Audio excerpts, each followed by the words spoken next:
This podcast is sponsored by nobody. Hey dudes, welcome to Splat from the Past, the only 80s themed horror sci-fi show where things can get totally radical. Now today, I will be welcoming the gorgeous, talented dancer-actress Susan Buckner. You all know her as Patty Simcox in Grease, the classic musical. She'll be my third guest from the movie. She was also a dancer for the Dean Martin Show, the Sid and Marty Krofft Brady Bunch Variety Hour. She was in the first nudie musical, which Bruce Kimmel directed, another guest of mine. She's guest starred on Police Woman, The Love Boat, The Hardy Boys, Switch. She was in Deadly Blessing, the classic Wes Craven horror movie. She's had a great career, and it's going to be an honor to talk to her. We were supposed to do this last year, but didn't come to fruition, so we're going to do it now. Also, I'd like to announce, I just got diagnosed earlier today with type 2 diabetes. It's not insulin dependent yet, it's in the early stages, and I will fucking conquer it, just like I have fucking conquered everything else. Whether it's adversity, bullying, depression, obesity, alcoholism, I've conquered it all, and I will conquer type 2 diabetes. Just you fucking wait. So yeah, here is my interview with Susan Buckner. So going back in time, you've worn many hats in show business. What age did you start gravitating toward performing? Well, I was born that way, just like you. I was born this way, it was just kind of the same. Yeah. I was extremely limber and did acrobat. Right. I was like 2 and 3. Mm-hmm. I could do all these crazy back bends and then roll like a ball across the room and a back bend with holding onto my feet. And I could do a back bend and my head would come through my legs, and Right. say hello to everybody from that position. And so it was kind of like a trained feel. So at family functions, Mm-hmm. it was like, Susie, why don't you do this? Susie, do this. It was like trained to talk, but more like a feel. And so I became like a favorite in the family, making me, making me take a lot of heat from my relatives, from my childhood fears in my family. Uh-huh. And everybody's talking about Susie. Well, what about Linda? Which is my sister.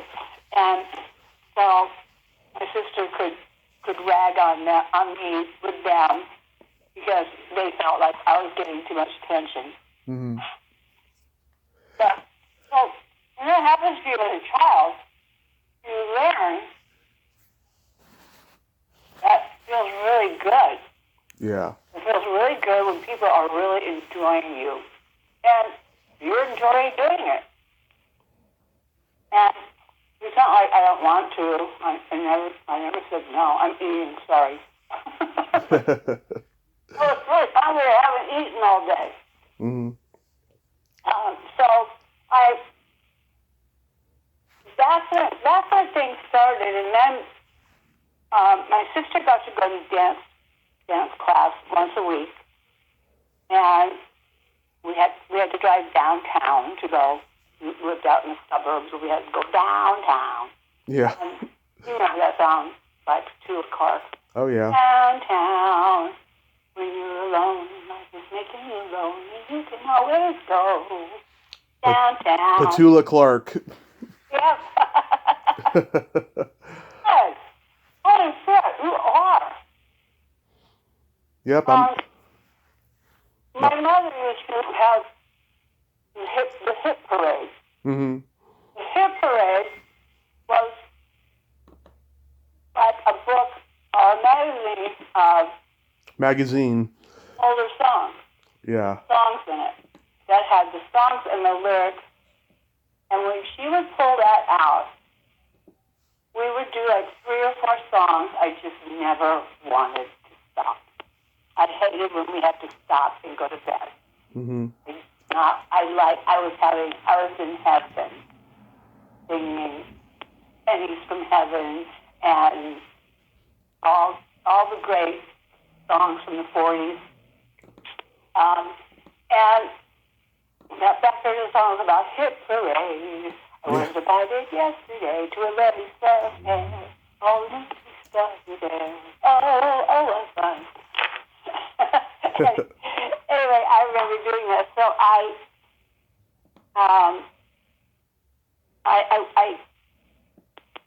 watched my sister taking her tap classes, and I would go and tinker on the piano, and the guy that owned the place said, "Oh, look at, she's got talent."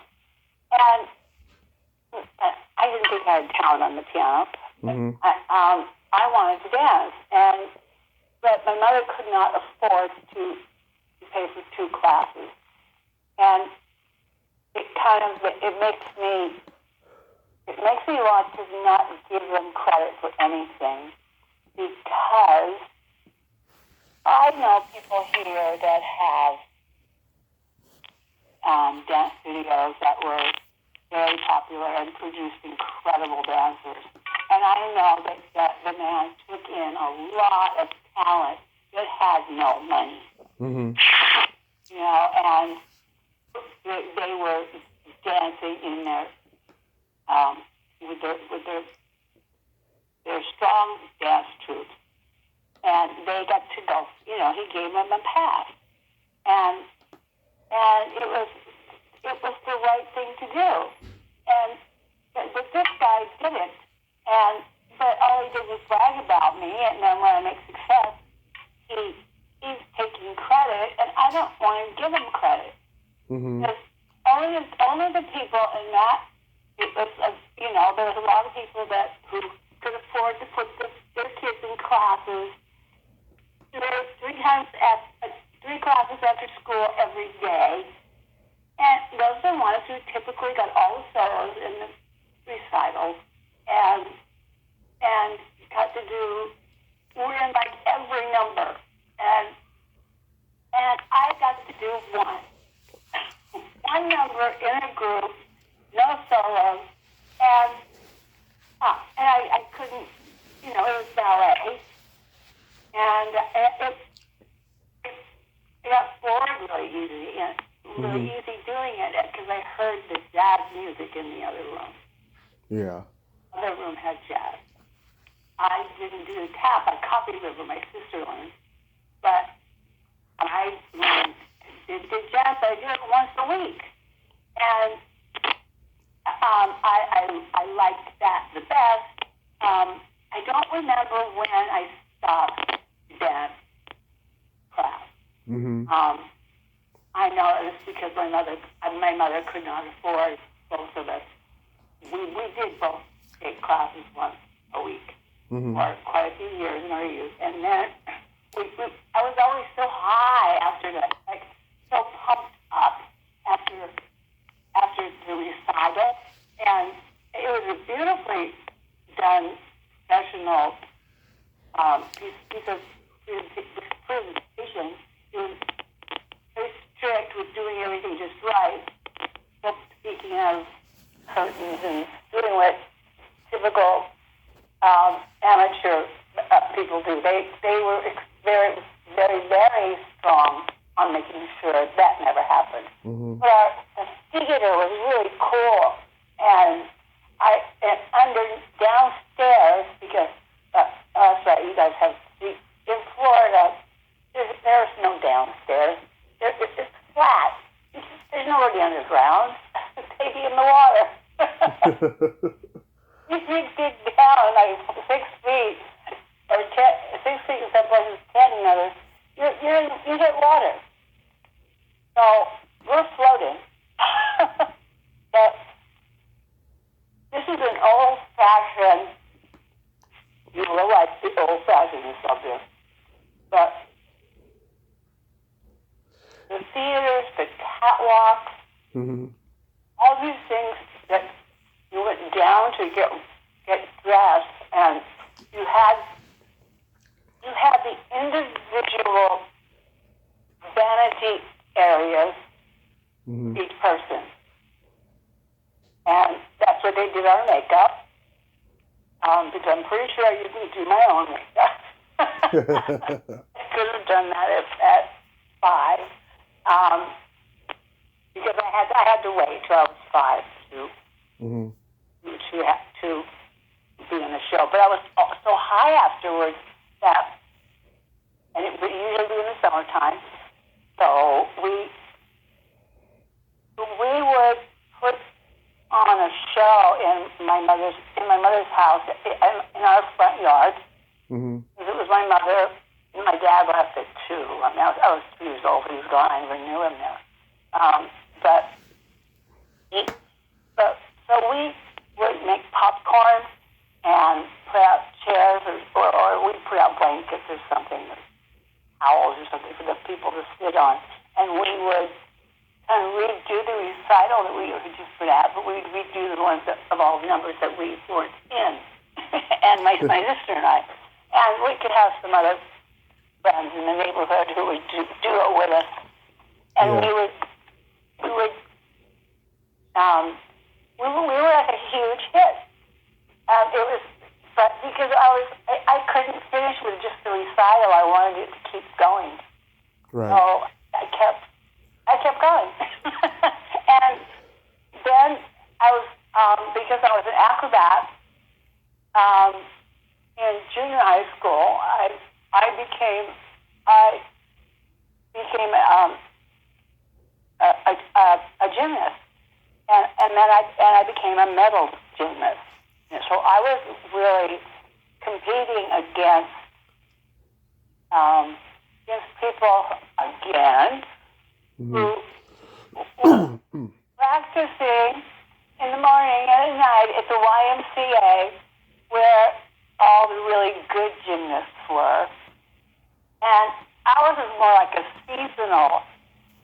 I would start rehearsing 2 weeks, start practicing and working out 2 weeks before the gymnastic meets. So, and you can't be a great gymnast and do it, but I was very, very natural at that. So there was a lot of rawness in what I did, because I didn't have all the training I should have had to have perfected things. I was really fast forward to the Miss America pageant. I cannot watch my dance, because I was the Miss ceremonies for Miss Washington when I was 40, and I was in such killer shape. I mean, I was rock solid, hard everywhere. I was a gym rat, and that's where I lived in the morning and at night and in the afternoon. I was really, really, really in shape. I was really buff, but I was not, I didn't make myself bigger. I made myself like athletic strong, like a dancer strong, like a swimmer or an ice skater. That type, but the muscles were so cut. Everyone was revealed, and I didn't have to flex to do it. It was there, and so I really became. I had a lot of dancing, and when I got to LA, loved dancing there, and I really became a professional dancer there, and learned to get better by being with all these people who had really had a lot more training than I had, and I had just kind of had partial part-time once a year, they have certain classes at this time, and then you switch to a different class, and then you have home ec for a minute, and then maybe shop. You don't have shop anymore. These are things that people need to do. They need to learn. These kids now, they don't know how to learn. They don't know how to fix anything. But so I'm sure. I'm having hummus and pita, by the way. Really good. Fresh from a man who we frequent. Mm-hmm. He makes it from him. He's from Pakistan. Yeah. Is it Pakistan? Yeah, I think he's from Pakistan. Lebanon. Yeah. I don't know. He's from one of those places. So he makes it. We really like him. And okay, I jumped forward. Let me jump back. I just had to explain. I was eating, so I thought you should know what I'm eating. Okay.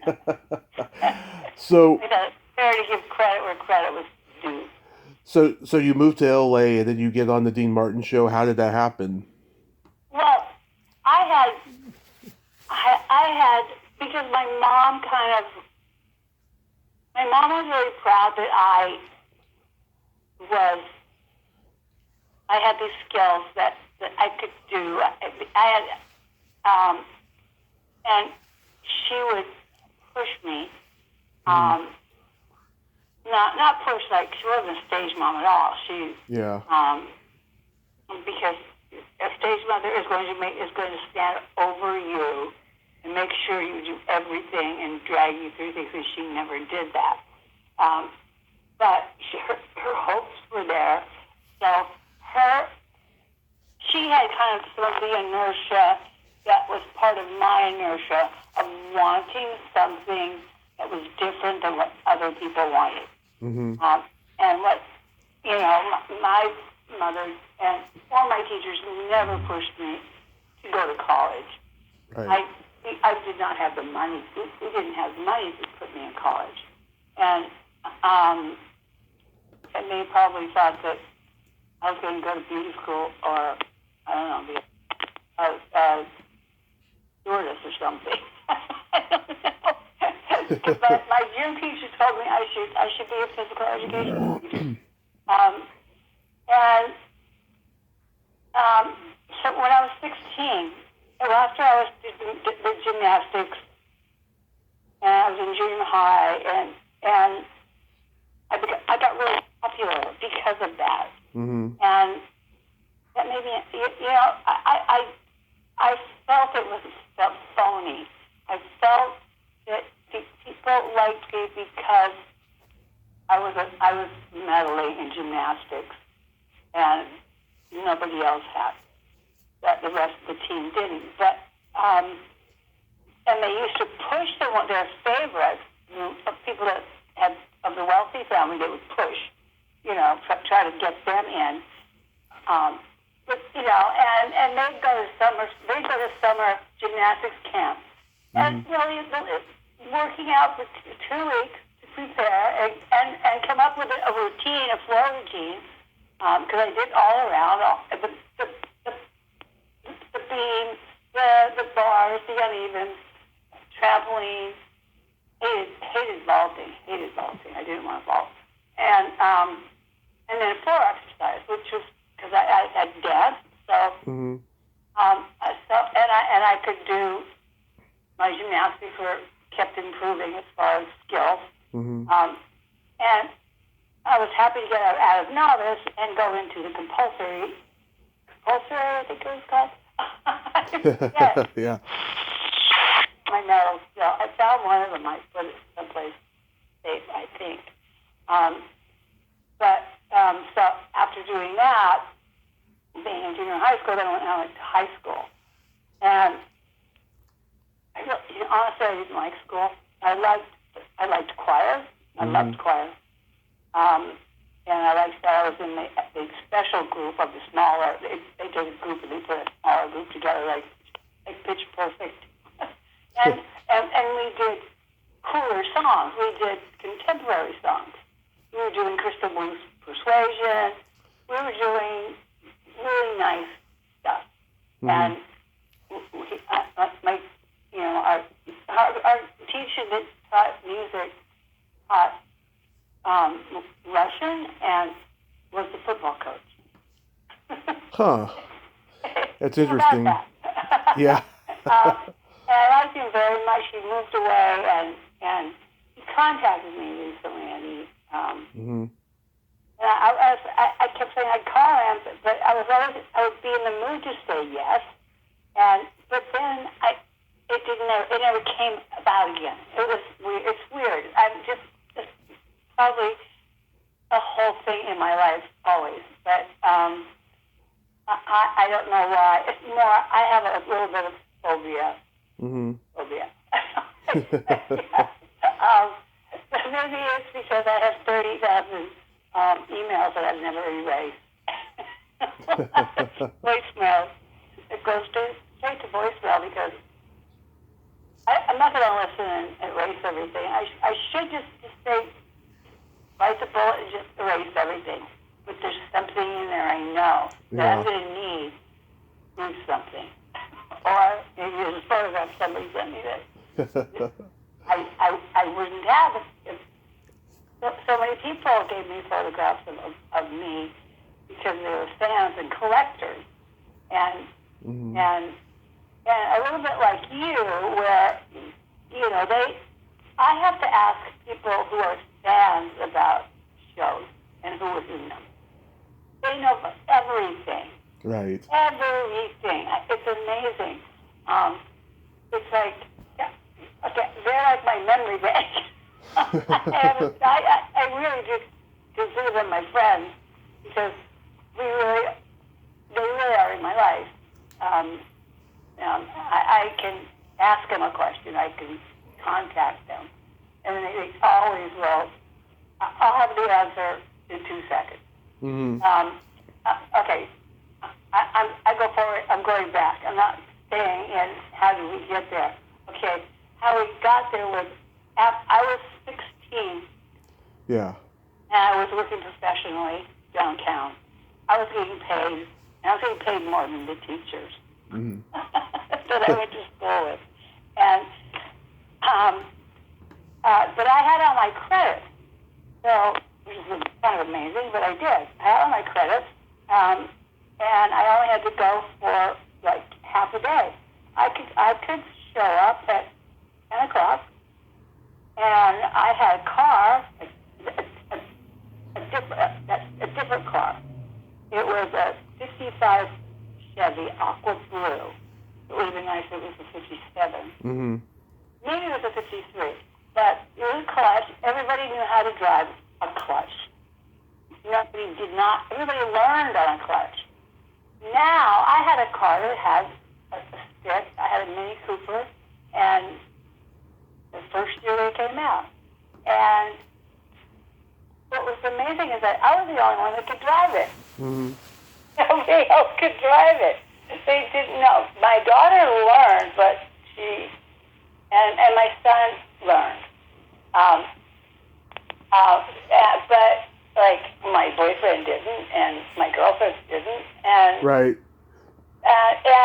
And it's like they didn't have parents that taught them this because they don't make them. And I don't know. I think they might even cost more that way. If you ask for the manual. Yeah. So it's been amazing how I'm jumping all over the place, and I'm teasing you till I answer your question. Now that you asked me a question, how did that happen? So before I got in the Gold Diggers, Yep. my intention was, how do I get out and make sure that I'm also Mm-hmm. myself? And there was an airline called PSA. They only flew West Coast, a lot of California, San Francisco, LA, and back. So that would be just a quick turnaround, and I'd be in LA. Right. So when I went to college, and how did I get to college with no money? Well, I got a scholarship. I got a scholarship because I was in beauty fashion. And it was kind of something that I was ashamed of for a while because people bad rap that it was just, Mm-hmm. oh, they're just this. But you had to have poise, and you had to have talent, and you also had to have physical fitness minded. So you take care of yourself. And so because of my gymnastics and dancing, I did a lot of physical stuff that kept me in shape. And Mm-hmm. and when they came around and they didn't have anybody for the discus in track, I wasn't in track. I wasn't crazy about track. Mm-hmm. I liked the pass off, the baton, that you pass off, the relays. I liked that because I could run fast for a short ways, but I did not want to go long distance, and I did not want to hit my chin on going over hurdles. Because I knew I was going to hit my chin. It hurts like that. And so again, it was like, we don't have any short distance. Well, let's get Susie to do it. Let Susie try it. Yeah. And so they show me how. This is like in 2 days. They show me how to do it, and so I had a day or two to practice before the meet. It may have only been 2 days, and the second day was the meet. And I was so there I am. There's the other girl who's the really way up there as far as discus throwers, and she looks like a man. Yeah. To me, she was more like she was from Germany or one of those places that produces women that have worked on something forever. Yeah. And, they knew that was their goal in life, was this is their talent and this is what they were going to excel in, and maybe go to the Olympics. Okay? I'm not even in gymnastics anymore because I like boys better, and in high school. But this is what my last year in school.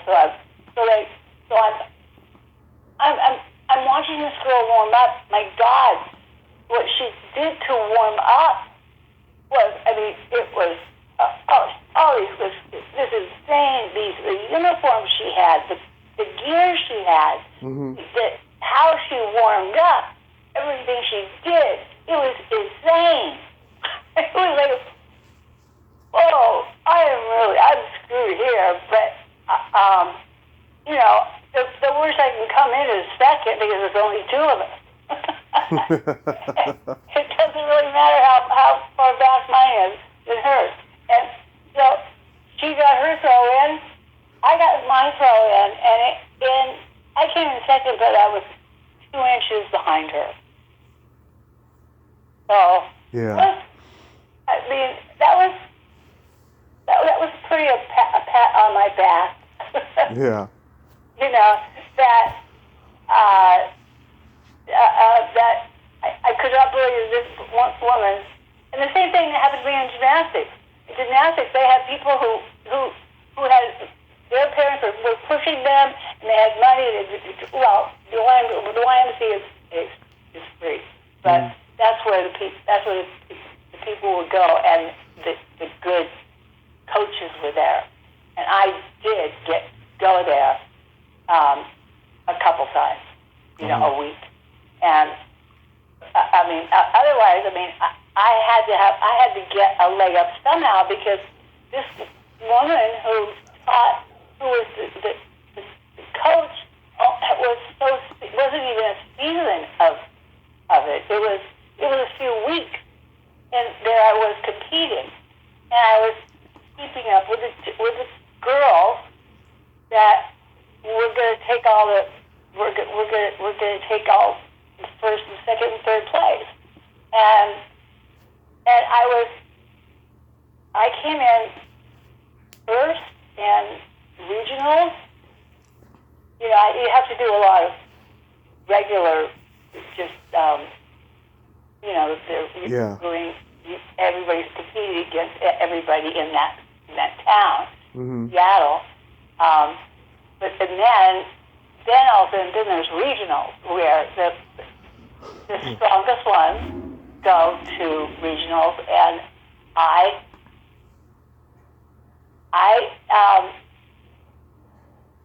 it was like magic. It was just meant to be. I did really well. I got a few goals. I got a gold in all around, and then I got a couple goals and goals. I got first, second, third, and just in everything that I did on the floor exercise, on the beam, and on the bars, and doing that stuff makes you really strong. You got to be really strong, and I was getting taller, and the center of gravity needs to be kind of low. It's physically in gymnastics to be able to be whipping around the bars, and then somebody had to learn what the next. Okay, what's my trick? What's the? Tell me what. I don't know. I don't have the booklet that tells me what these routines are, or what the tricks are, or what you're supposed to. Somebody has to show it to me and have me do it. And I was the one that had to do it. Nobody else could do it. And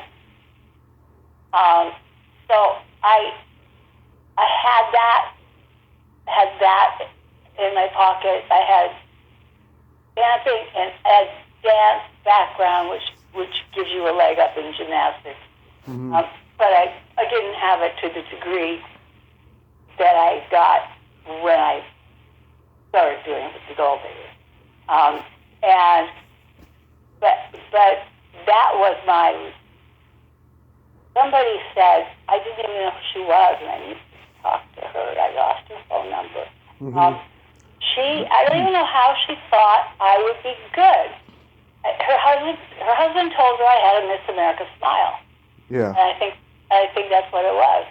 And I don't remember how I met her, how I could have come in contact with her. But she picked me, that you need to run for Miss Experience.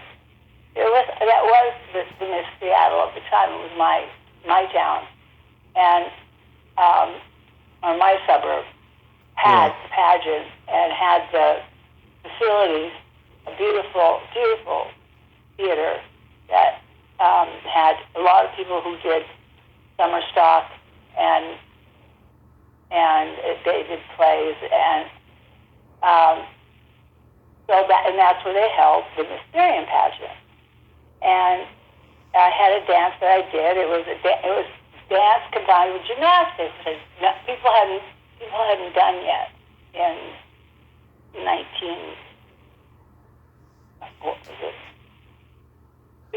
68 and 69. I was doing that.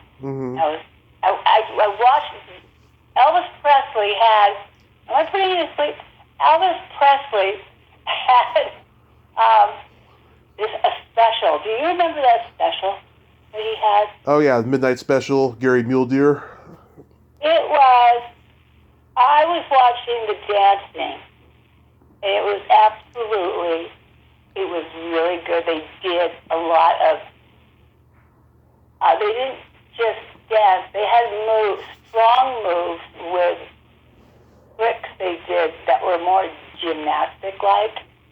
They had one that I learned that nobody had seen before. I hadn't seen it before, and I put it in my routine, and I blew people away. How the hell did she do that? Because it's really crazy. You're like on your knees. You're on your knees, sitting on your feet, and you just swing. You swing up. You swing your stomach up, and you really are actually. You come up to the top. You are on top of your feet. You are standing on top of your feet. You've done it in one move. Whoosh. I had to learn it, and I taught it to myself. I wonder how to get those shows. Somebody has to have them. But the dancing was great, and I'm sure I probably danced with some of those people because I ended up dancing with just about all the dancers in Los Angeles that were working. There was an ad in the paper. Mm-hmm. I went to Miss Washington and Miss America just like that without really understanding that, know what was going to happen and how I was going to do this. We didn't have these wealthy people behind us like they do in the South and Texas and all those places where they want their kids to be Southern belles too. They want them to be beauty queens, and that we were very into that. So they were very well financed, and I wasn't. And I mean, I had my dress made for me, and I had my costume made for me, right? By someone who had a sewing machine themselves. So. And probably the person that did my hair was somebody who had a chair in their house. Really basic. It was like going to New York or somewhere and going to the best hairstylist. This is who I had. This is my girlfriend's mother. That's who did my hair. It was for my prom and all those affairs. And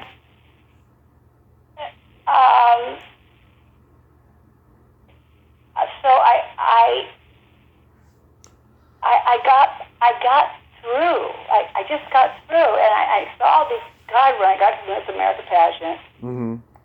I was 19 years old. I was only 19. You don't know a lot at 19. I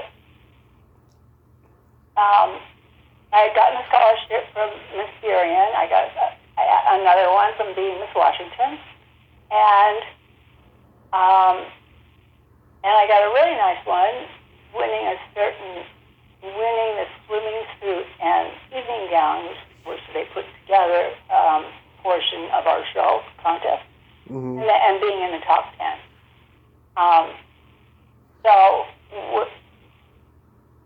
I remember I was 19, and they asked Hal David of Burt Bacharach and Hal David.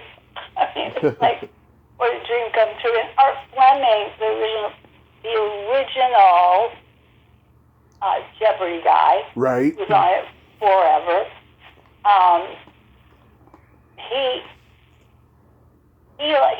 We became friends afterwards. He actually showed me New York, and took me to his place. He never hit on me. His place was so cool, and he had a wall full of books. Yeah. Really book smart.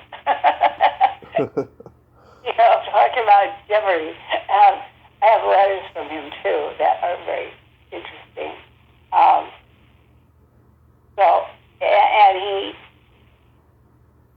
he sent me if I call him. He gave me the instructions that he has this machine. He said, you're going to hear my voice, but it's a recording, and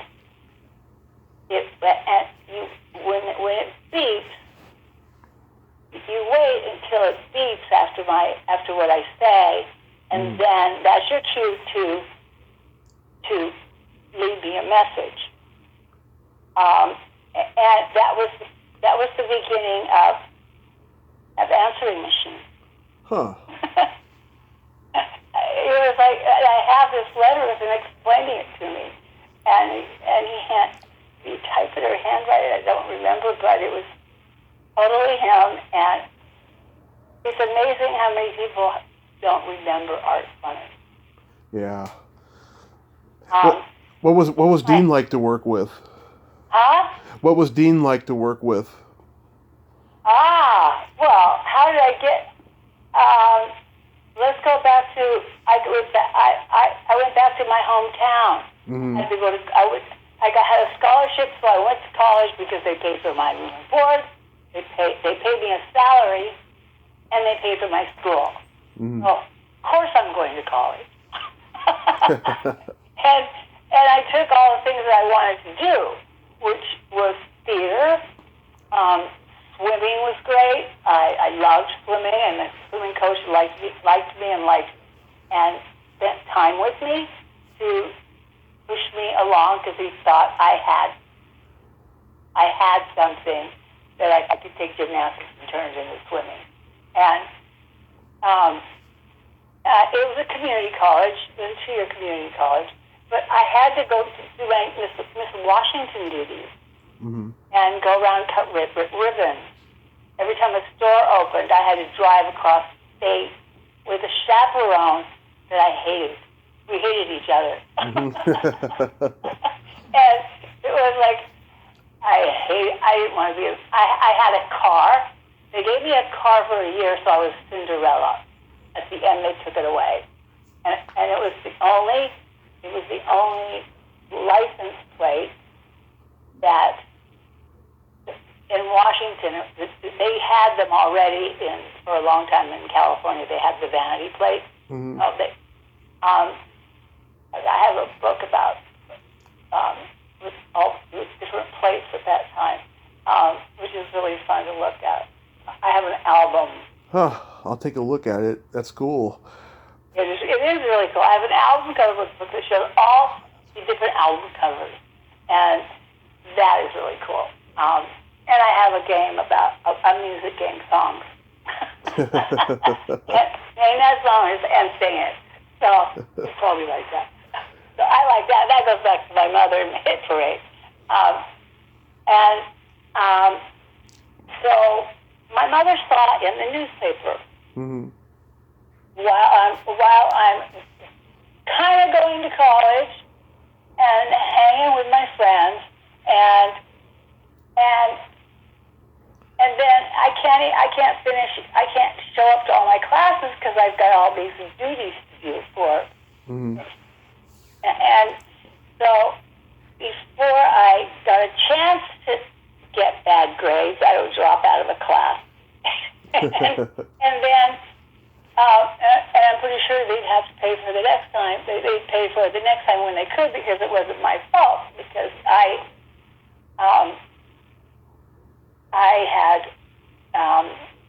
had to do what I was obligated to do, which got me the scholarship in the first place. And I was taking it in school also. My idea was that I could be a stewardess, and that's how I would get to LA. Mm-hmm. It was in my mind. I wanted to be a dancer. I wanted to be in the entertainment business. Right. And so I was taking the classes that would help me do that. And stop that. Stop that, Mr. Ed. Don't talk back.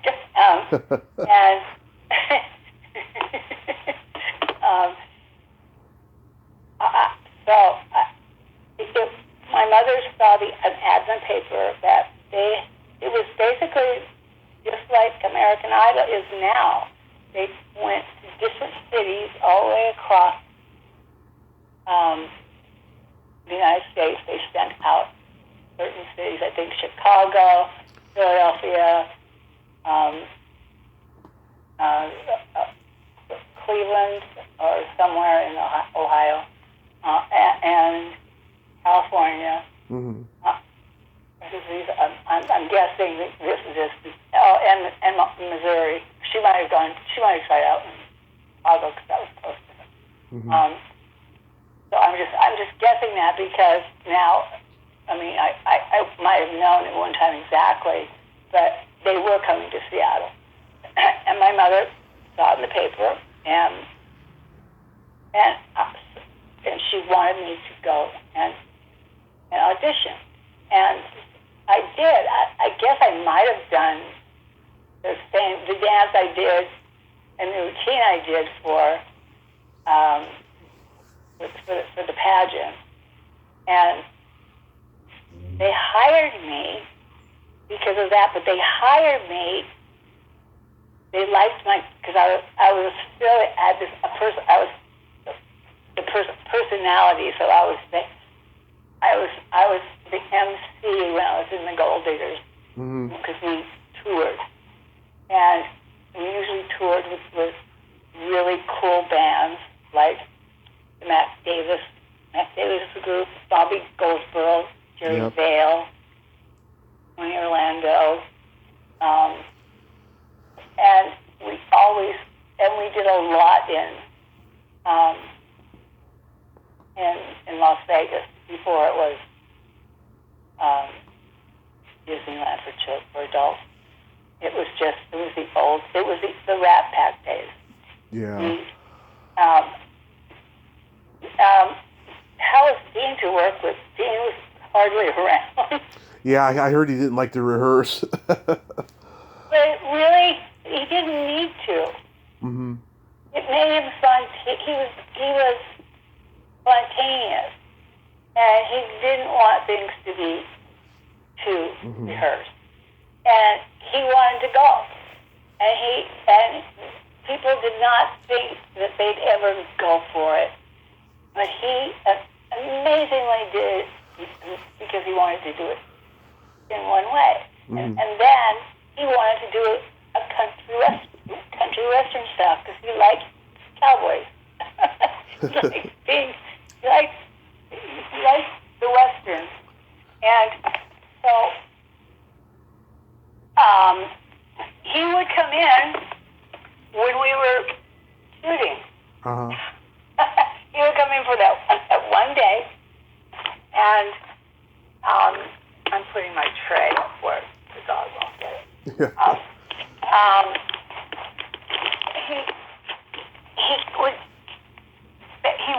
We wouldn't have a lot of time with him because it would be like he would be there right when we had to take his arm and go hit the spot.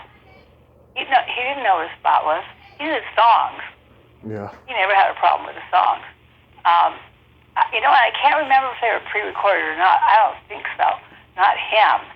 Maybe what was pre-recorded was they had in the background some studio singer girls that we sang with. So we were singing, and so he was singing, but his was live. Yes, his was live. That he could do in his sleep. Yeah. And he wasn't a drinker.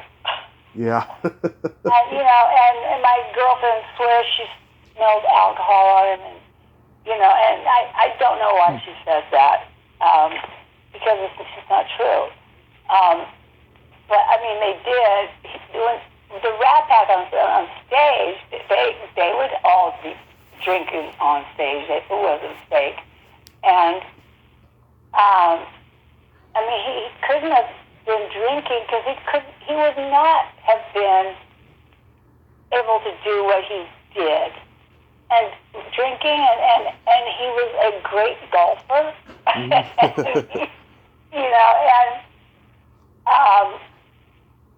I'm not sure who he golfed with, but so we got to see very little of him when I was in it. I really thought I was going to be a gold digger for the rest of my life. I was really in heaven. I was so happy I made it. To be able to go to LA, do what you want to do, and have the opportunities in front of you was a dream come true. I didn't go there. I was a starving actor. I had a paying job, and I was immediately in the union, which is the hardest thing to get into because it's a catch-22. Oh, yeah. To get in the union, you got to have a job. To get a job, you got to be in the union. It's kind of difficult for people. Like, well, how am I supposed to do this? And it was just like, just get. I got my SAG card, that's for acting. ASCAP was for television, and SAG, and there's the directors union and the writers union, and everybody has their own unions. Right. And your money, if you have money put in, they match money so that you have something when you retire. You have to have so many credits to be able to get certain things. Mm-hmm. But it's nice that I accumulated. And I scored enough to be in the game, to have some skin in the game. Yeah. And, I really, we had, Sammy Davis Jr. used to come over for lunch, like 3 or 4 times a Wow. month. And, and he loved hanging with us. And we would cook lunch. We cooked lunch. I don't remember ever knowing how to cook, but I did. And I was also like, one guy called me Hazel because I had I cleaned everything. I vacuumed everything, and I cleaned up after everybody. That's at an age where girls and girls and boys, they're still used to their parents or somebody picking up after them, unless they came from a family where they really had to do the dishes. But because they were away from their family pushing them, they all came from great families, really nice families, and so they were really, they're still my best friends in California. Oh. I know all of their families, and the 2 girls that were sisters, they were going to hire one of them and not the other. And it was, no, you have to hire us both, or you can't have the other one. Right. So one had more and didn't have, and had a little more weight on her. But if you could see her now, I mean, it's like she is an unbelievable beauty that looks. They were vegetarians. They were raised vegetarians. I'd never heard of such a thing. They would come across country to visit them. There was 12 of them all together, and they stayed in our 2-bedroom apartment. And on the floor, there was a little girl walking around, a little toddler, eating a carrot. It was, to me, that was the wildest thing I'd ever seen. The father had gotten sick, and he cured himself by becoming a vegetarian. So because of that, his wife and his family would not have sugar. They were so ahead of the pack, and it shows. They never had a cavity. Right. And I wanted to be. I played the devil's advocate, and I was really. I make bacon and make them, and you smell bacon. Yeah. So I would like tease. Yeah. They liked the smell of it, the taste. They didn't like the texture, and they weren't supposed to have ice cream. And so, of course, we were like drug pushers. Yeah. Except for it was food. And so the 4 of us lived together in a 2-bedroom. And one, I have a Northern European background genes, and so I'm light, and I'm not. I don't have a lot of hair, body hair, and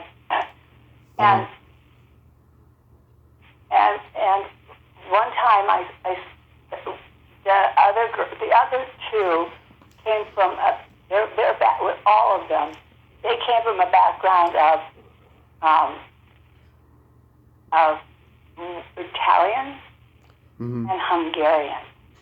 So the Hungarian was more like me, and the Italian girl who was the older, Maria Elena, she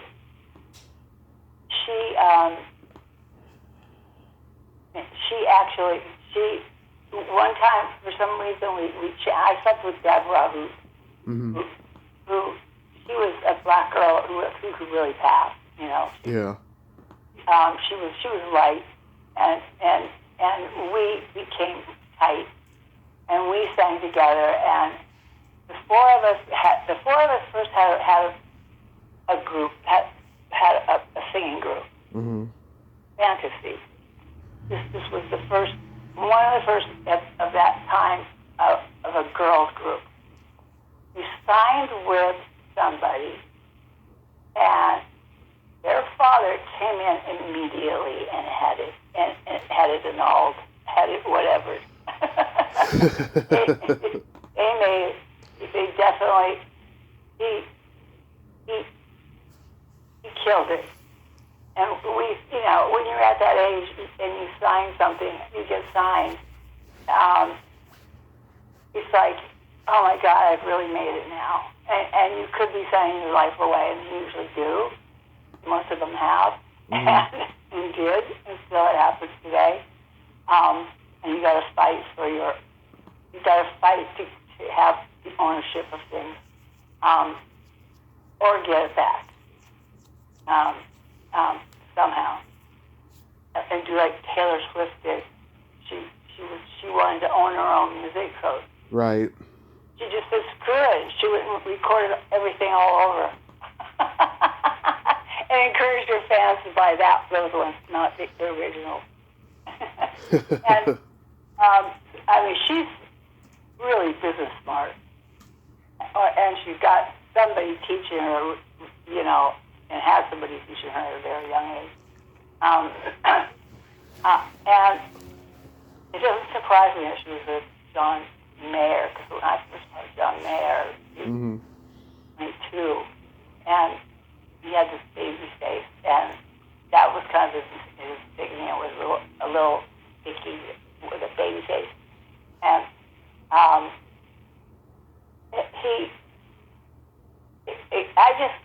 I was like in Seattle in visiting, and maybe this is when I was acting, and I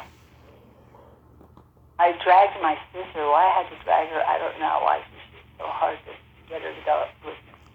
But it was just amazing. This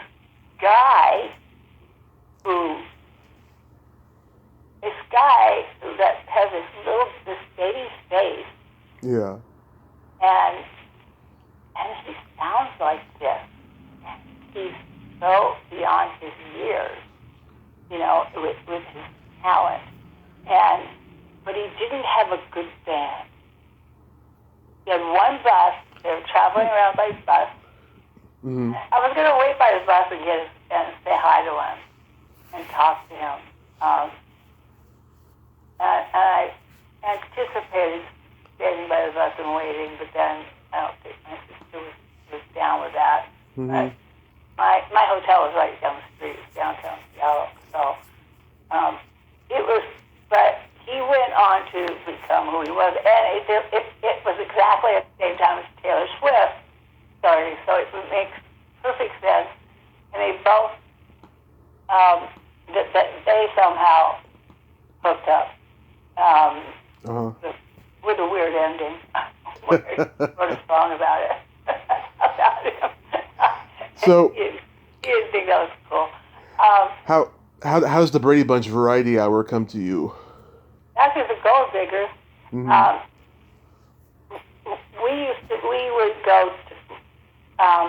We saw and worked with everybody who was anybody was on the Dean Martin show. Mm-hmm. Loretta Lynn, Charles, God, who's the girl? Wait, how can I forget her name? She's a great songwriter. She's always in makeup. You never see her. Dolly Parton. I didn't get it at that time. I didn't get her. Who else? Oh, Joey Heatherton. Uh-huh. I've really kind of adored because she was a dancer and she did the perfect sleeper. Yeah. And one of my first mattresses was that mattress. And we were in Las Vegas a lot. We spent a lot of time in Las Vegas. Mm-hmm.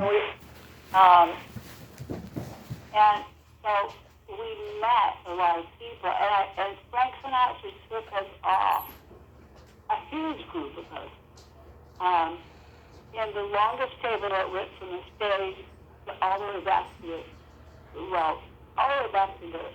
the next section. And it was for Red Sox. I don't know if you've ever heard of Red Sox. And if you did, and you're this old soul, but still you're young.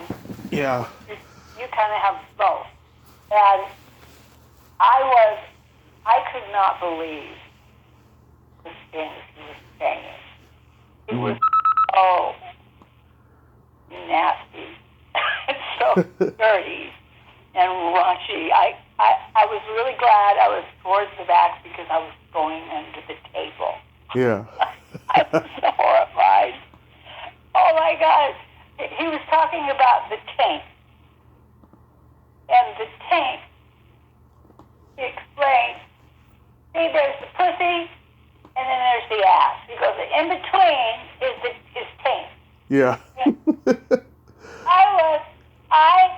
I could talk about it now, and I even have talked about it with an old boyfriend that we have remained amazing friends since I'm 19.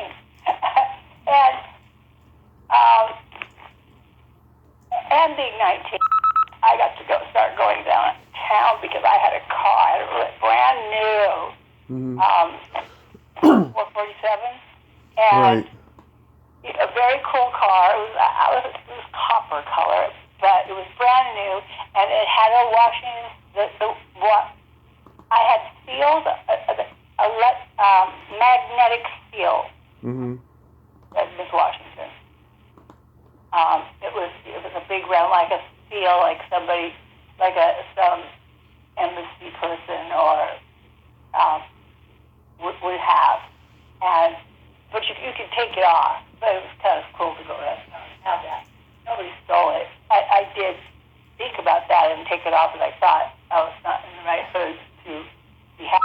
But I had my license plate that says Miss Washington #1. Right.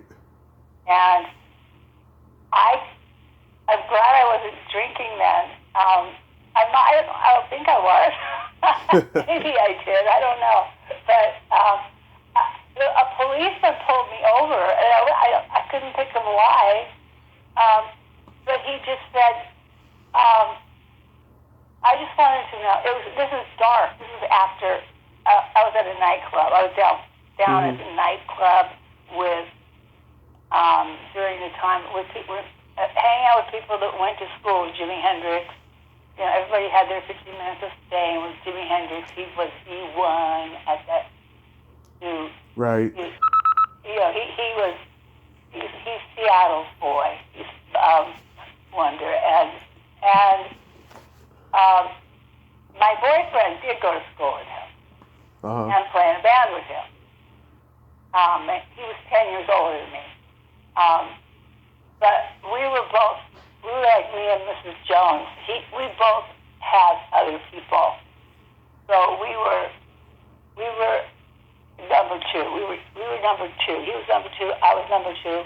And we snuck around constantly. And in places where our number ones would never go, and so we'd never get caught. Yeah.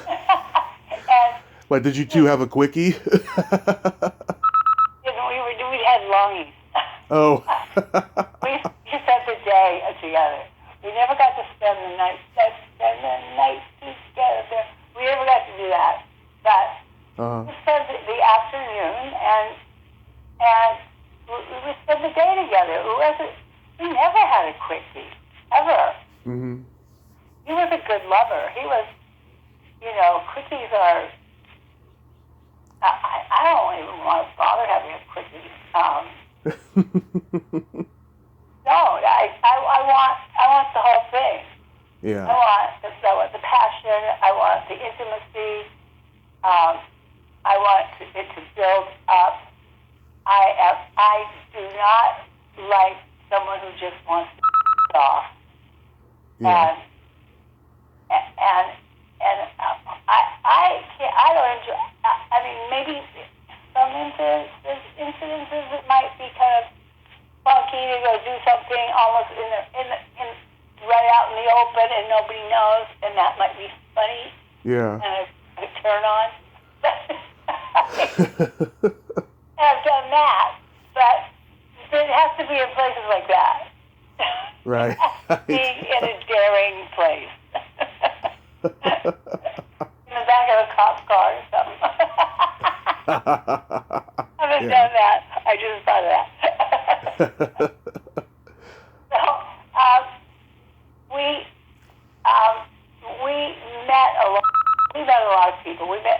I was dating, Mm-hmm. or I think he decided I was his girlfriend, Gabe Kaplan. Uh-huh. And he took me, and what he liked about me, I was talking to you about body hair. What he liked about me, he was really hairy. He had a lot of hair. Yeah. On his chest, and on his head, and on his back, and all over his arms. He was an ape. And he couldn't stop touching my arms because he never touched arms that didn't have hair on them before. Because mother's Icelandic. Her mother was Icelandic, and her father was Irish, and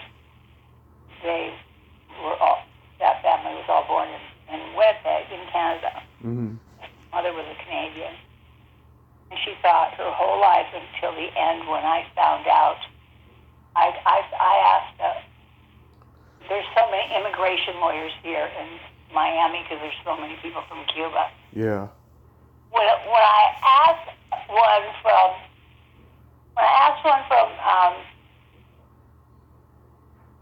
here about checking on my mother and from Canada.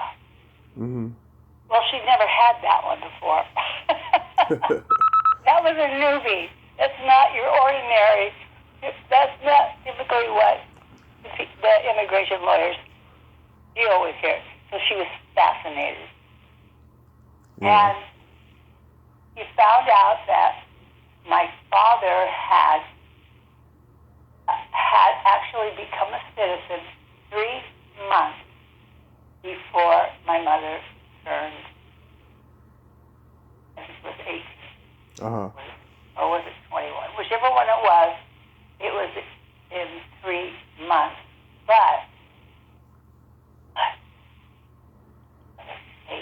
years would shave 1 year. It takes all of her life to shave 1 year. Mm-hmm. And then later she said, this is where she's in, late 80s. There was another year. Well, I don't know if I gave this, I told her she was a citizen. Mm-hmm. And she would never travel or get a passport. They were toe white, and it was because she didn't believe she was a citizen. And she would have been a citizen had she stayed married to my dad, but my dad left her. And it was basically that was the green card. My parents met in a tuberculosis sanitarium where they sequestered all people with tuberculosis. There was no cure at that time. Right. A lot of people died. My dad's brother died of it, and So, and my dad was like 7 years younger than my mom, and they were taking him into the wing, like when they take you in the ICU and they incubate you for COVID. Oh yeah. They were taking him. This is a lung disease too, Mm-hmm. and they were taking him to where they did not think there was a lot of hope. And grabbed the gurney by her toe. She didn't want him to go.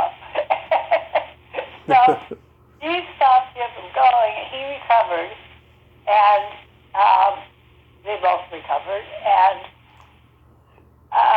my mother pursued him, like, yes, she was not shy about when it came to who she liked as a man. But other than that, I think maybe the divorce made her the shrinking violet. Yeah. Her name was Violet. She hated that name. And then Jennifer Garner and had a baby and named the baby Violet. Mm-hmm. Was really proud of her name. In the end. Right. Proud of her name. In the end. So how did you get on the Brady Bunch Variety Hour? Did Sid Marty Croft see you somewhere? Oh, God. Oh, Marty Croft. Marty. Well, I saw Marty 8 years ago. Uh-huh.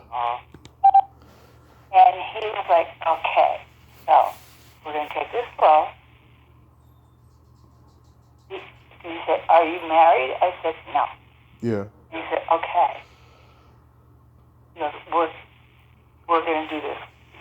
And he said, you're going to call me on this number. I'll call you on your number. Mm-hmm. But we're going to go slow. Now, I think his wife was sick, and he knew she was going to pass him. And he was. I really have been with a guy for a long time. Since my divorce, over 20 years. And I mean, he hasn't lived here for that long, but I would have to do it like my guy. He wanted me. He made it clear that he wanted me to be his lady. Yeah. And for me, that would have to include marriage. And when Ed Burns and everybody saw that Marty Croft was all over me and kept coming over to my side of the room, which was right across from his table, him and Sid. And he, this is after he had this crush on me, but he hit on everybody.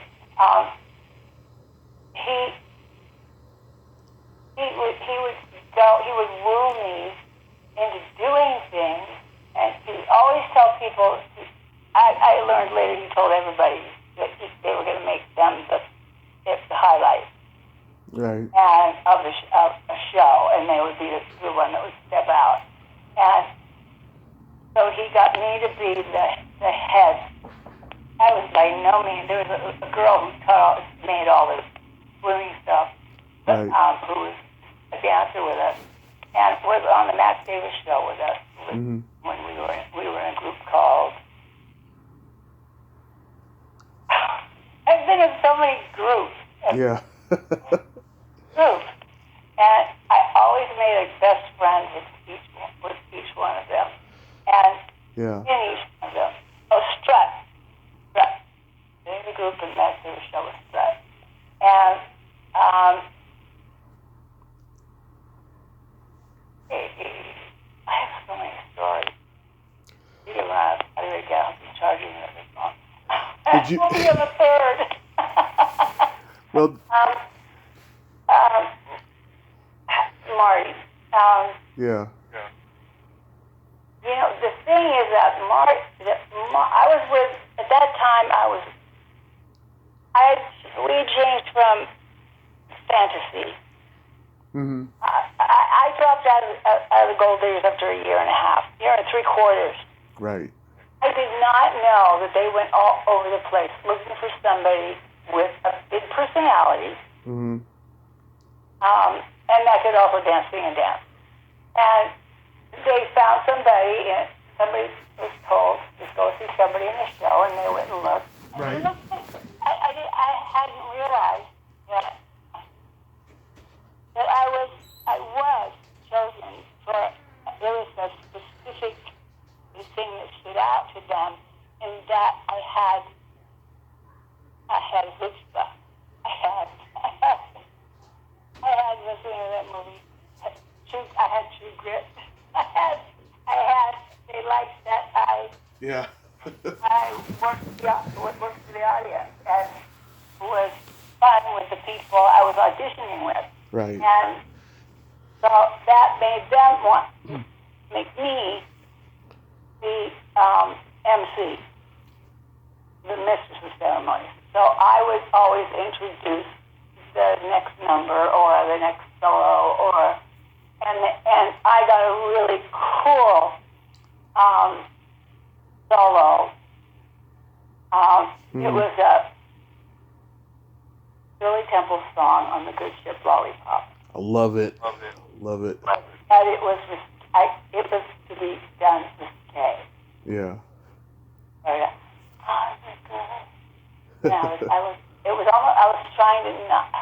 was trying to do it the right way, but I would just get naughty with it. And I would be bumpy and grinding, and I would grab the wings, the curtains. I would be holding on to those and doing my moves. And I had the most adorable costume. It did get lost. I think something got put into Mm-hmm. fridge, and so the stores was sold. So but that outfit was really, I was so happy. That was at least 7 or 8 months in. Yeah. When they gave me that, and I wasn't expecting it. There wasn't a lot of complete solos, and when I would come out to do it, all the girls would go, "Oh God, there she goes," and but there was a little part of me that really thought they were serious. They probably were. It was because I had this really cool solo. I have it on cassette, but I don't have it. Maybe I have it on an 8mm camera. Maybe because I used to be really into that, and I would edit things together on this little thing where you take the holes in the film and you cut what you want to cut, and actually do cut it. So it's a physical thing. It's not how you do it today on a computer, which is much harder to do. My opinion, so far anyway. But so doing that was really fun. When I left and formed a group with Deborah called Buckner and Pratt, we started writing together. Yeah. In a show, unfortunately, what we did that was wrong was we were a group, and so what we did was, if she wasn't there and I was writing songs, and we were writing with Lonnie Jordan for more. And what was wrong was Paul McCartney and John Lennon, it was not the Beatles wrote this song. It was Paul McCartney and John Lennon. Right. If Paul, it would be Paul, and if it was John, it would be John. So I was giving credit. Yeah, but she was traveling with Debbie Reynolds. She was on the road with Debbie Reynolds. And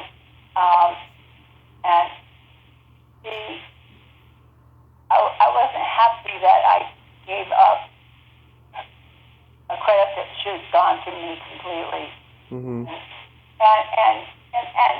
gave it to Deborah. But and then the guys that we're working with is just, working for this guy that it just robbed them. They racked up so many bills, made them pay for it, Mm-hmm. and so they were never getting paid. The manager and the producer were taking all the money, Mm-hmm. but they would also spend all the money on extravagant things. Yeah. Here, yes, you can have a house in Bel Air, and yes, you can have a Ferrari, and yes, they just kept them really happy. Well, they got really wealthy, and they never had the money to hire a lawyer to get away from them. Yeah. And so we had that going on, and I was doing a lot of commercials. Mm-hmm. I knew every blonde when they want, but it had to be somebody that looked a certain way. I don't think they can do that anymore. They don't. They're a little more woke. Yeah. It has to be this, it has to be that. Oh yeah, don't get me started on that. It's ageism. They are doing ageism still. Yeah. I want to change that. So how do you get cast as Patty Simcox in Grease? The truth is I don't remember going out for the part of Patty Simcox. Yeah. I think I did go out for the part of Patty Simcox, but everybody had gone and read, and I hadn't yet. And I got in the gym, and I swear, it was 2 hours. Mm-hmm. I was the hand jive, and for 2 hours, I didn't stop doing the hand jive. Mm-hmm. And you jump in the air at the same time. You don't just do the hand thing. You are also jumping. And I had the stamina and the endurance because I had come from working on stage, doing two shows a night. I had come from touring with Ellie Savalas, which we did a command performance with the Queen, for the Queen. Mm-hmm. That's when Charles was single, and you weren't supposed to talk to them unless they talked to you. So when he went by, we would all stand. The Queen liked everybody. All women of all ages, including my grandmother, loved Ellie Savalas. And we only went to really cool places. We weren't doing the grind in buses. We were going to great places like Madrid and in England. He had a flat in England, and we stayed. He let us stay there sometimes.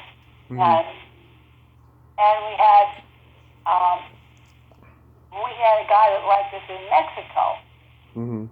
And he said gold diggers, and he would personally pay for it for us to come down there. And we bring all our costumes, except for we did a lot of shows there.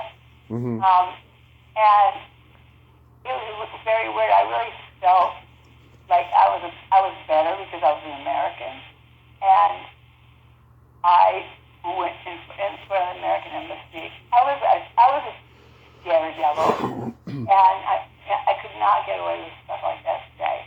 But I was a daredevil. I got up in the tree at the American embassy and sang songs and something about America, and nobody can touch me because I'm an American and I'm at the American embassy. You can't arrest me. In Spain, my girlfriend Chris had lived there for 6 months, mm-hmm. and they stopped us. I think there was drugs in the car. We had the hairdresser with us, and he had coke or something. Yeah. We weren't all doing it, but he had it. And they pulled us over for some reason, and Chris, knowing that what they would do would just want money, because it's kind of like Mexico. Mm-hmm. And they said, step on it. So she said, just go. And I was me driving, always on driving, and So we stepped on it, and we were being chased. And with us in the car was our costumes from our show, which included wigs. Yeah. So we put the wigs on and changed the clothes to our different clothes, and we got away. The guy behind us in the mirror looked like a Keystone Cop jumping up and down. He couldn't believe it. But really crazy kind of doing stuff and getting away with it and getting a rush out of it. Mm-hmm. And we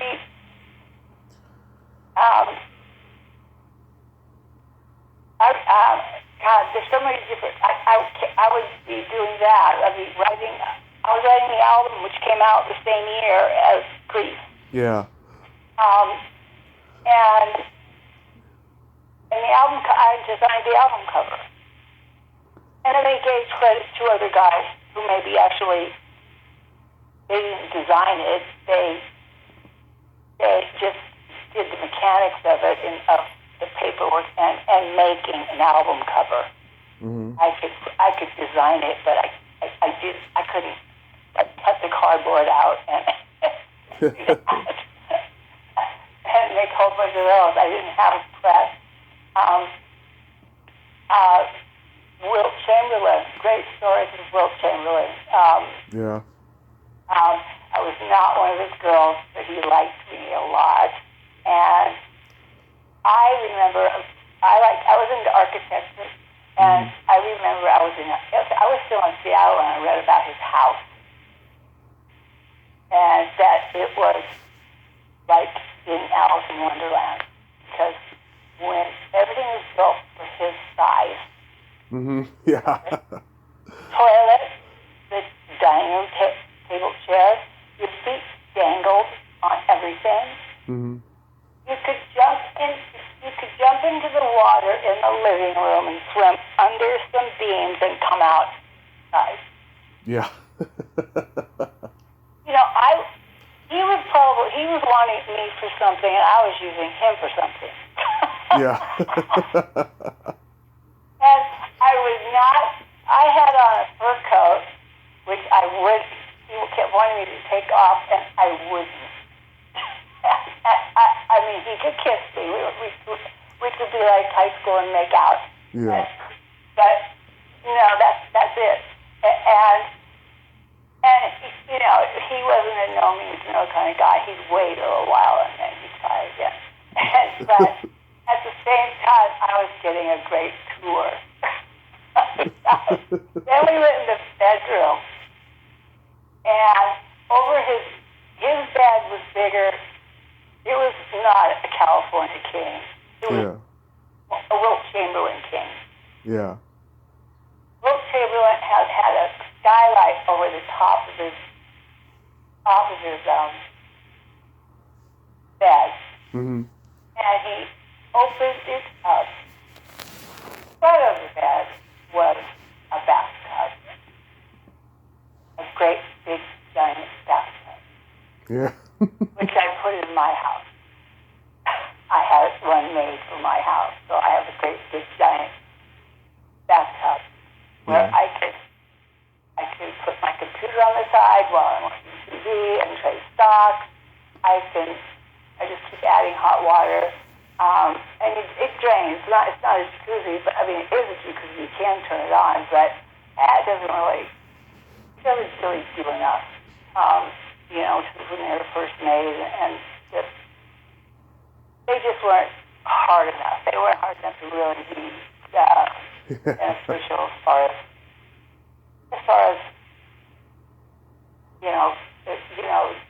sitting in there and feeling like it's hitting muscles and being therapeutic. It's not that. If you put in bubble bath, you will have bubbles. I had my mom in there, and I had put bubbles in, and she was and her whole head was covered with bubbles. Mm. And I couldn't help. I had to take pictures, and I did. And I mean, my kids loved playing in it. And her kids wanted to get in it. And things were different because I would just let my housekeeper go, and that thing is really hard to clean. And I knew that they would make a mess. They would start drawing on it. Yeah. Make all kinds of mess. There was a thing with Gabe Kaplan showed me. He said, I want to show you something I've been working on. I hadn't seen him for a while. Yeah. I was in between shows. And it's weird. You know, I do not know the continuity of what I did. I know what I did first and then next. Then I started doing 2 or 3 things at a time. And so I don't, you know, I did the Brady Bunch before I did Grease. Do you have my chronological order in front of you? Oh yeah, you did Brady Bunch. You did the Brady Bunch Variety Hour, Starsky and Hutch, the Hardy Boys, and then Grease. But there was also the Love Boat, and there was also Policewoman. Right. And the first nudie musical. Yeah. Yeah, Bruce. I've interviewed him. You did? Yeah. You know, I thought he was the most talented guy I'd ever seen. He was young. He could do everything, and he did. Yep. He still is. And I see him when I go to L.A., but I don't know the Valley anymore. Yeah, it's completely different now. I don't recognize it. And I don't know how to time myself to be anywhere on time. Mm-hmm. I used to live on the top of Laurel Canyon. I used to live on up right above the country store and on Lookout Mountain. Uh-huh. Do you know where Lookout Mountain is? Oh, yes. Okay, so I was on Lookout Mountain, but then I'd go make a left at Shaka Khan's house. That was the big white house on the corner, and then I keep going, and I was on a knoll. I'm sorry I didn't buy that house. Had a view. It was so incredible, and at the time I didn't realize it was gold. And it had a garage. And now there's no garages, and everybody's parking on the street. And I used to drive like a bat out of hell because, again, I had a fast car. I had an Interceptor, same color as the car they gave me, and then at the end they took it away. During that time, I had that car that was loaned to me. Right.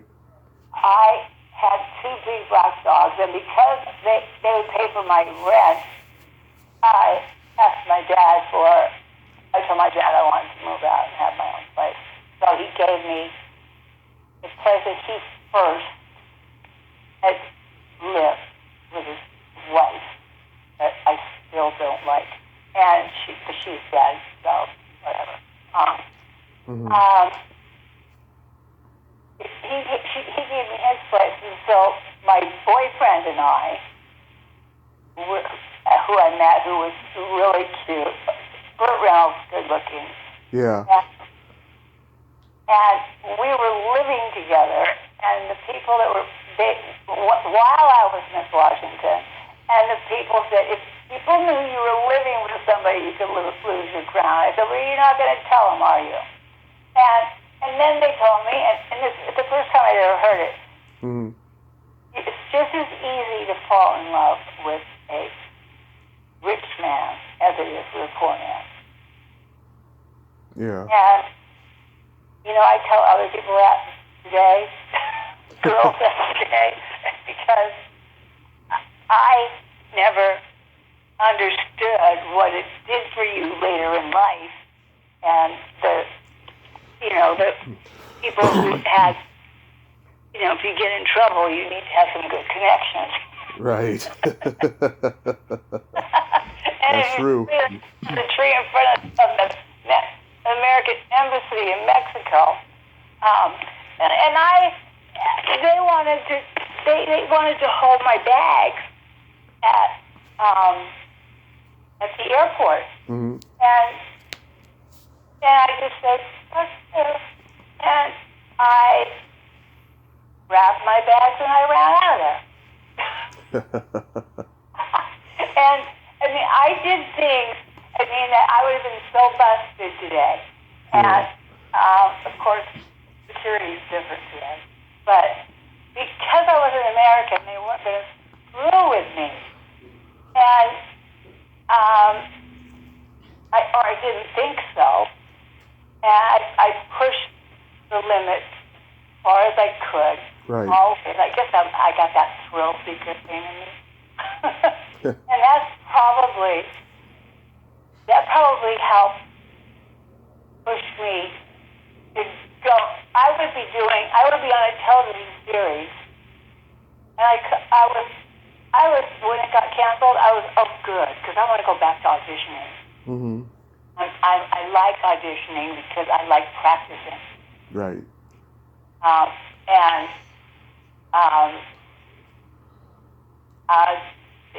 The truth about this, I'd always start trouble with the choreographers. Mm-hmm. I didn't like being in a line. I wanted to step out of the line, and so did Lucille Ball. She didn't want to be a dancer all her life. She had something else. I wanted to step out of the line, and I did that after the Brady Bunch. Yeah. That doesn't mean that, but I stayed friends with so many people, and to this day, I love them. I think they're great, and we never, as far as I saw, nobody was ever, and everybody was beautiful. Nobody was beautiful, prettier than the next. Yeah. You couldn't have a favorite in the Gold Diggers. They were just, everybody had something that you admired, and you were. It didn't matter if you something you didn't have, but you felt pretty good in your own skin. Mm-hmm. And the Gold Diggers gave me that, and I was so shocked when I wanted to step out and go, okay, next. And I never stopped working. Right. I never stopped working. And everybody else had trouble. I don't know why. I just believed that I could do that. I was strongly. I didn't believe I knew I could. So I had no question mark ever in my thinking. Always, never going by rules, hated rules. Mm-hmm. Always broke them and never got in trouble for it. Ever. I always had an out. I always had something. They couldn't get rid of me because they needed me. Yeah. And that goes back to high school when we got busted drinking beer. I don't think I was drinking that much beer. But there had been a party the night before, and it was Sunday. Mm-hmm. It was a school show at someplace else downtown. I was driving my car, and So this girl ratted us out. And the people in my car came from really nice families, and they all got really good grades. And I can't say I was in that category. But what I had was, I was a senior, and it was our senior year. I produced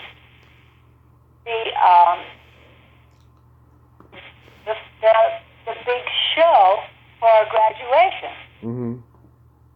Okay, so they were going to take that away from us. That was our punishment. Yeah. Why Mr. Howard, the teacher that I really adored, had to turn us in, why the girl had to tell. It didn't have to happen because it wasn't a big deal. It was like when people drink when they're that age, they like act drunker almost intentionally. They think it's funny. Yeah. They're really not that drunk because there really wasn't enough beer to get drunk on. But my car died on the freeway. And I'm not sure how we got out of that one. I don't remember who picked us up. But we weren't. The other people were in such trouble with their parents. They were getting expelled from this. But I told them well, then you're not going to have a show because I produced it, I directed it, I'm the only one who knows it. And the people that they were trying to kick out and not give it to them, I said, no, those are people I definitely need, and nobody can replace them. And I would not, so I got them out of it. But again, I slipped away. Real quick, Susan, can you tell me about working with Jeff East on Deadly Blessing? I've interviewed him too. He's a great guy. So I really didn't know he was that much younger than me. Yeah. That much. But when you're in your 20s and somebody's 4 years younger, it seems like a lot. Mm-hmm. I mean, I thought John Travolta was young. Yeah. Young for me. And Lorenzo Lamas was like my little brother. Yeah. And I don't feel that way about those two at all anymore the same way. I think they're definitely go there. I don't know if the chemistry's there. It's really, the chemistry was there. I went on a date with Lorenzo in between the wives. Uh-huh. They've been a lot. And we went to dinner and he walked into my room and he didn't push to get in or try to kiss me. Mm-hmm. We just enjoyed, but I was really having a good time watching him out the window and listening to him getting very pissy with the people who had parked his car. Yeah. How they should be handling it. He was, he loves his car and he loves his motorcycle, and so I was watching him. I figured he'd be that way. I just knew that he would expect a lot from ballet people. I knew all the ballet people there. I knew their first names, and they were great with us. And we stayed at that same hotel for a long time. Jeff East. Yeah. What about working with Wes Craven? Jeff East was an incredible professional. Mm-hmm. He was very easy on the eyes. Yep. And he acted so innocent, which was his part. And he got me more. I was able to become more vulnerable than I was an older city girl. Or I don't even know if I knew I was older, but I was definitely from a different culture. And because of the way he was, it made me, there was a scene when I ran by him and tripped and was kind of embarrassed and thought he turned around to look at him and thought he was kind of cute and was asking who he was.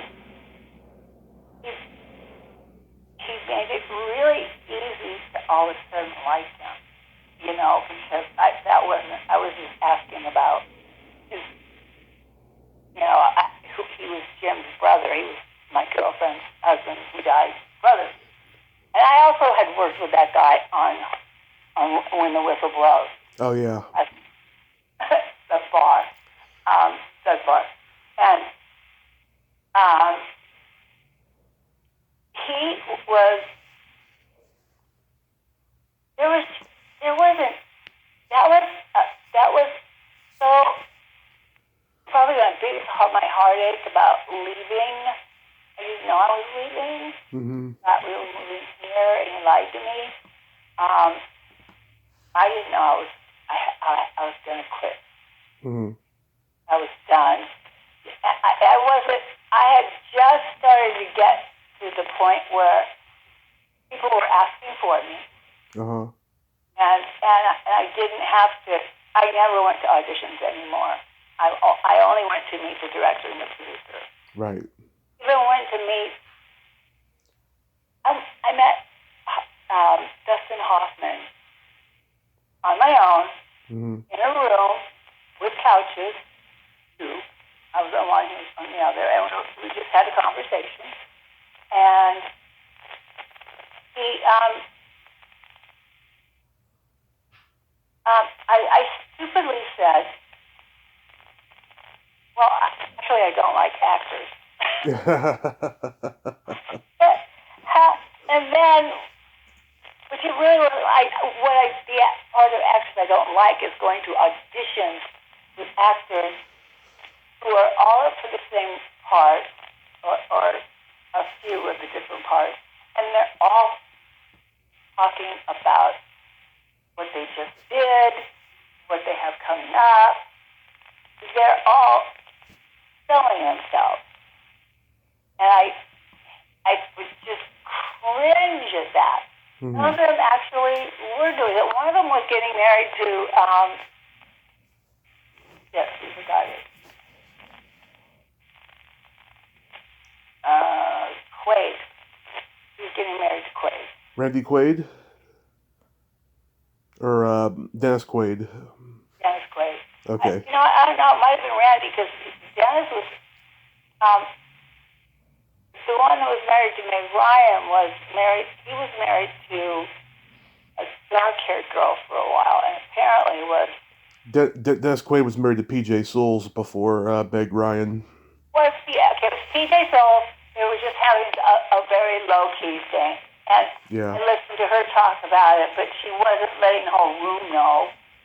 She was just letting a couple people know, and I was just near the couple people. Right. And I didn't know who he was at that time anyway. But I knew PJ. I'd seen her in a lot of things. I'd been in some things, but not necessarily on set at the same time. Mm-hmm. Deb East, we still talk about. We want to do one of the Scream horror things together. Mm-hmm. And he has more fame from being young Superman. Right. He had already done Superman when I met him. I didn't know that. Yeah. And I know Wes really liked him. And he told me that he had, I think it's John Peters and the other guy that produced this movie. John Peters was seeing Sharon Stone. Oh yeah, this is like Sharon Stone's first movie. And she will not acknowledge it. Yeah. And it's very insulting, and I do nothing but give her praise about how gracious she was, because She was in the room with me. She was the first one and only one in the room with me when I got on set. Mm-hmm. And I thought she was so fucking beautiful. Right. And, yeah, and she had a warmth to her. Yeah. Had that Midwest warmth to her. And it was it put me at ease. It put me at ease with her. I mean, we felt different about her later because she started screwing the below the line. She, it's this guy that you just wouldn't think she could do better. Yeah. Anyway, she took. I mean, she took up a lot. That wasn't easy to do with spiders, and they really needed an actress who had a little more experience to do scenes like that. Mm-hmm. And we're going, okay. And Wes Craven, I mean, he directed. He was the master of horror. What? Wes Craven, he was the master of horror. He definitely became the master of horror. But he didn't have any control over this one. Mm-hmm. It was a very low budget. Jeff and people say, why the hell didn't you get out of the car? Yeah. And, if you look at it and you watch it blow up, it doesn't blow up on the driver's side. I'm telling people I did get out. Yeah. And I dragged Jeff with me. He was still, he still had a pulse. And so that I keep telling him, we should do one together where we have both become the incubus. Yeah. And we like that idea. We have to have somebody write it. I can say I'll write it, but I'm not going to write it. I need somebody else. I need somebody to write stuff like that. Yeah. It's scary stuff, and we wouldn't have Wes Craven, but it would be in his honor and dedicated to him for sure. Right. But I think that would be really fun. And we could find Marin. Marin Jensen.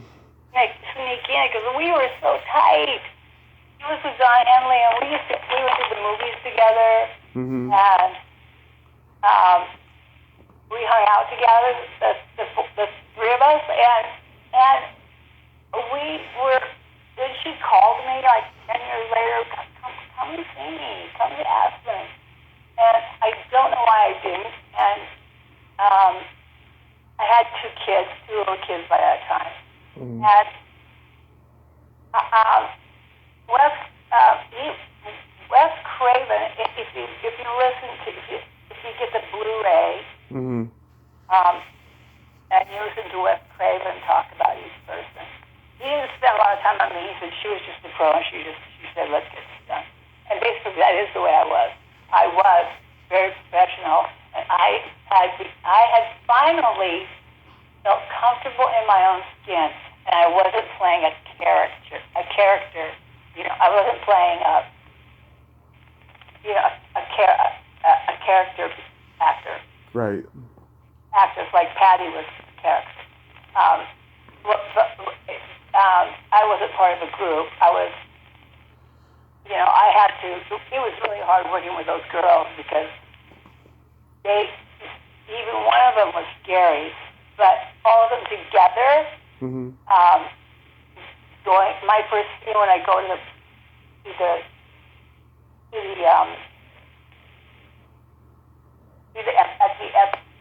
lunch. Yeah. I didn't have a choice but to get my character really big because I had to be bigger than them. Right. I had to be bigger than them just to match them. And because they were,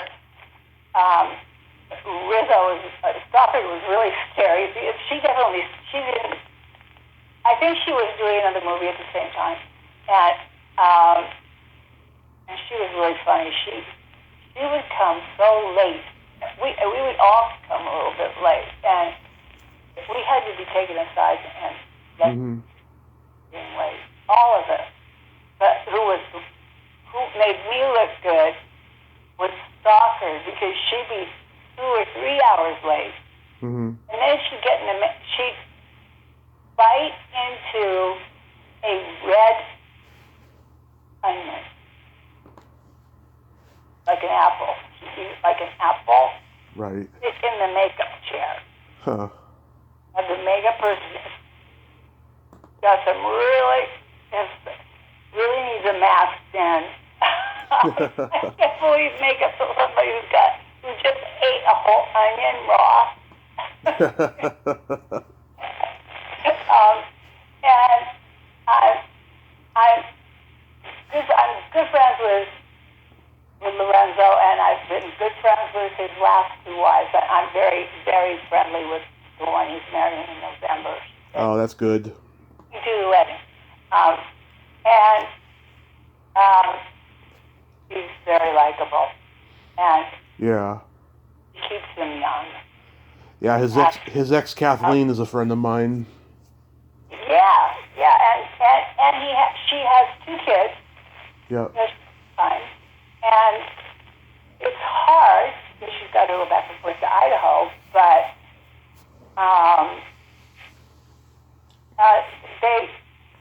he is incredibly romantic with her, and he still has been through the entire courtship. And she uses the last name of Lamas and her other last name, but they're not officially married. She's fighting for custody of her boys. Yeah. To give them stability. And because they did, I don't know. Anyway, that's a whole other story. So, one last thing, Susan. How's your back doing? Terry Vale and I were liking each other a lot. But is your... He was married, his wife was there a lot. But Jerry Vale's agent was, all these people were Greeks. Yeah. And we would sit in casinos, and Kelly would pass out chips to all of us, usually me and my girlfriend. There was 3 dancers in the show, and me and my girlfriend would sit at the show, at the tables with him.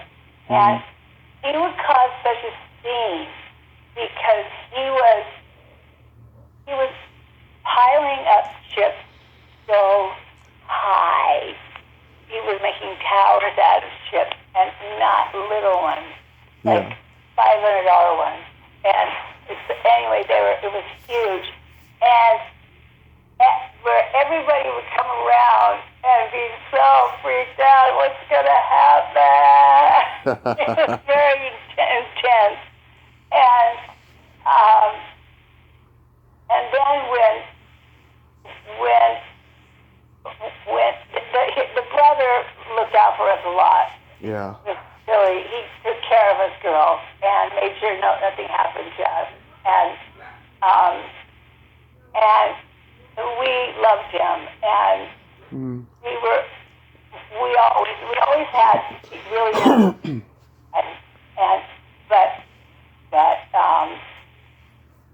what's his name? Lorenzo? The comedian who had the show was John. Jon Stewart? Huh? Jon Stewart? Kaplan. Oh, okay. The Kaplan. Okay. Kaplan. Free and possessive because he did not like Kelly putting chips on the table in front of me for me to play. Okay. Dave Kaplan is an incredible gambler. He is like a professional gambler, and actually has a job, I think, like they do with football when they have the panel that's talking about the plays. He does it with card games. And Yeah. games. He's very, very He's really good at it. But he was so genuine about Ellie, because I kept, I'd be in this show, then I'd be in that show, then I'd be in this show, and go back and forth, and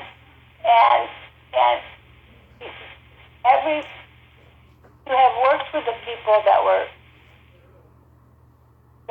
the most incredible, iconic legends. Right. Which is Dean Martin. Yeah. None of them can touch him. I'm sorry. Nobody. He's my favorite. He was a one of a kind, and he's left an amazing legacy. Oh my God, his wife's really nice. Yeah. Really nice, and she was they named the bar at the Magic Castle, the Gold Digger Bar. I don't know if it's still there. I don't know. But Susan, thank you so much for coming on today. I hope your back is feeling better, and this was great hearing all these great stories. Wait a minute, are we recording this? Yeah. You have yourself a great day, and please stay safe. Please for you. I don't know, you might have to bleep some of those. What happened? What? You might have to bleep some of them. Oh, no. There's lots of dirty episodes of this podcast, so don't worry about it. Okay. I just want everybody to know that I didn't know we were being recorded because I would have censored myself. You have yourself a great day and stay safe. Hey, everybody stay safe, okay? And let's stop hating one another. Let's love one another. Absolutely. Be kind. Well, I can think of a few people, but but I'm more of a West Coast girl than an East Coast girl. And God, I just got hungry. Okay. Have a good night. It's been great. It's been great. How much fun. I love how I answer your question by telling you another story. Oh, I got to get to my next interview, but these stories have been great. Thank you so much. I was going to bring Barry and Barry on and Lorenzo, but that's okay. Okay. Do it another time. Another time. Okay. Bye, Susan. Bye. Well, there you have it.